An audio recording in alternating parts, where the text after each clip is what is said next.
Hello and welcome to another video. Today we are going to be going over the history of the game Splitgate.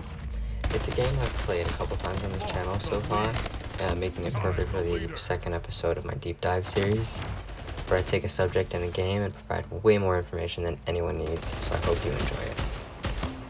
Splitgate, known during development under the working title Splitgate Arena Warfare, is a free-to-play multiplayer first-person shooter game developed and published by 1047 Games.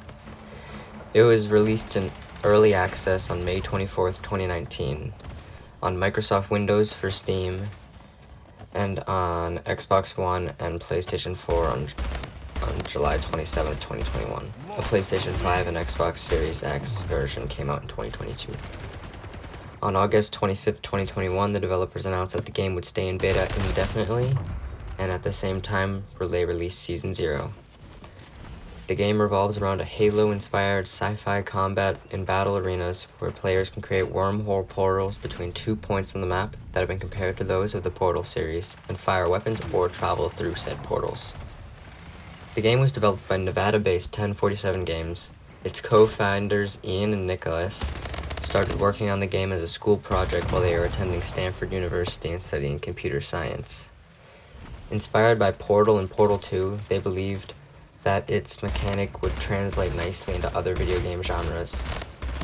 They worked on the game without funding for 6 months and released a demo for user testing, which became unexpectedly popular as the game drew 600,000 downloads in the first month of release. The game design philosophy was described to be similar to that of Fortnite or Rocket League, in which the game is easy to learn but difficult to master, which I can attribute to, as it's a very fun game when you start, but you soon realize that there's many layers of complexity. The game was released as a free-to-play title on Steam on May 24th, 2019. 1047 Games continues to work on the game post-release and has raised a total of $10 million for the project by May 2021 from investors. In June 2021, the company announced that the game would be coming to PlayStation 4, PlayStation 5, Xbox One, and Xbox Series X, while cross-platform play is supported, though you can toggle it so you don't have to play with those sweaty PC players if you're on console.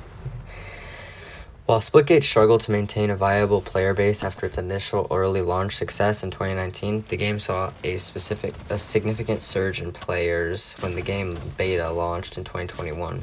Causing it to surpass the 600,000 download mark it had in its first month, but this time in 1 week. Its sudden popularity was unexpected by the developers and led to the game going offline several times to fix server issues. This led to the postponement of its departure from early access while the developers attempted to increase server capacity to handle well over 100,000 concurrent players. Despite attempts in increasing server capacity, a queue system was implemented to limit the number of players logging onto the game. Developers posted updates on the server's status on Twitter until that system was removed in August 2021. Throughout Splitgate's history, it has received multiple updates and patches, a perk of the game being in a constant beta stage. Every week we'll be surprised with new maps, game modes, or just quality of life changes, so it's an exciting time to be playing the game, and I miss that now that the updates have slowed. In total, there have been 3 quote-unquote seasons of the game, the beta season lasting from the release of the game in May 2019 to August 2021. Season 0 then started and lasted until July 2022. This new season introduced game modes like Contamination and new maps like Carmen Station. After Season 0, there was Season 1, which as of the recording of this video is the current season of Splitgate, this season introduced the much-anticipated map creator feature, which allows the community to create and run their own games on their own handmade maps. This is one of my favorite features of the game, and if you guys are interested in it, I could make some videos on it. Splitgate received an aggregate score of 60 out of 100 on Metacritic, and Samuel Horton of IGN rated the game 7.1 out of 10, saying that while the game is an average arena FPS, the clever twist of being able to place portals turns it into a smart tactical team-based shooter.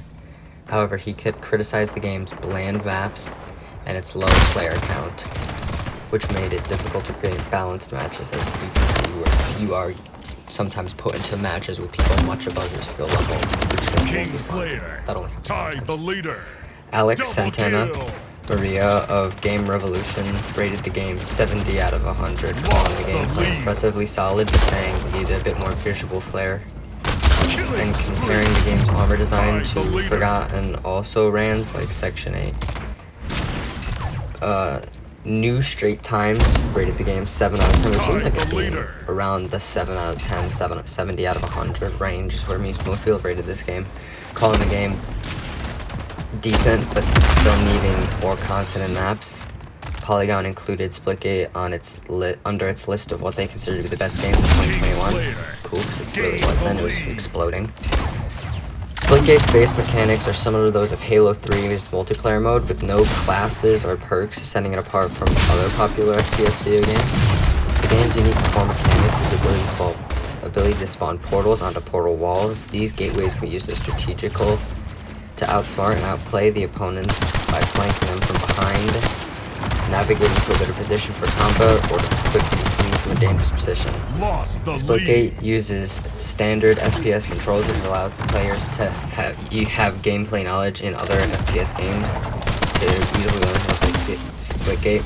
Skill cap is unlimited. In September 2022, the developers announced that they have ceased feature development on Splitgate to focus on the sequel using Unreal Engine 5, which, though sad to see a great game dead in the water, provides hope for a future with an even better game, with the proven success of this development.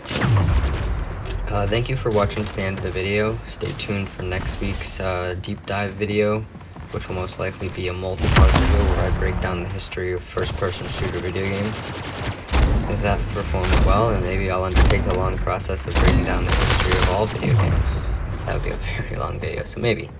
Only if you like this one. Thank you again, and have a good day.